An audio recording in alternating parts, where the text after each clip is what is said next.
Dan pemirsa, Satuan Lalu Lintas Polres Prabu Mulih akan melaksanakan operasi Zebra selama 2 pekan, dimulai tanggal 3 Oktober 2022. Razia difokuskan pada pengendara yang tidak membawa kelengkapan berkendara serta pelanggaran lalu lintas. Pengendara roda 4 dan 2 yang melintas di wilayah hukum Polres Prabu Mulih akan ditindak tegas jika tak mematuhi peraturan lalu lintas. Untuk itu, diharapkan saat berkendara dapat mematuhi aturan dan membawa kelengkapan surat.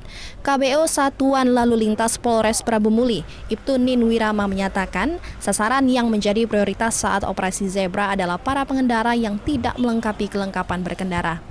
Tak hanya itu, pihaknya juga akan menindak pengendara roda 2 dan 4 yang melanggar lalu lintas seperti melawan arus dan menerobos palang pintu perlintasan kereta api. Mentaati peraturan lalu lintas, ya, memakai keselamatan ya seperti helm, ya, dan jangan lupa untuk membawa surat-surat kendaraan.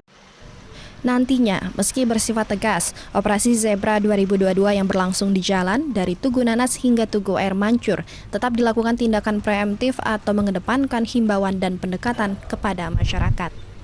Razia Zebra sendiri bertujuan untuk meningkatkan kesadaran masyarakat dalam berkendara serta menekan angka kecelakaan yang sering terjadi.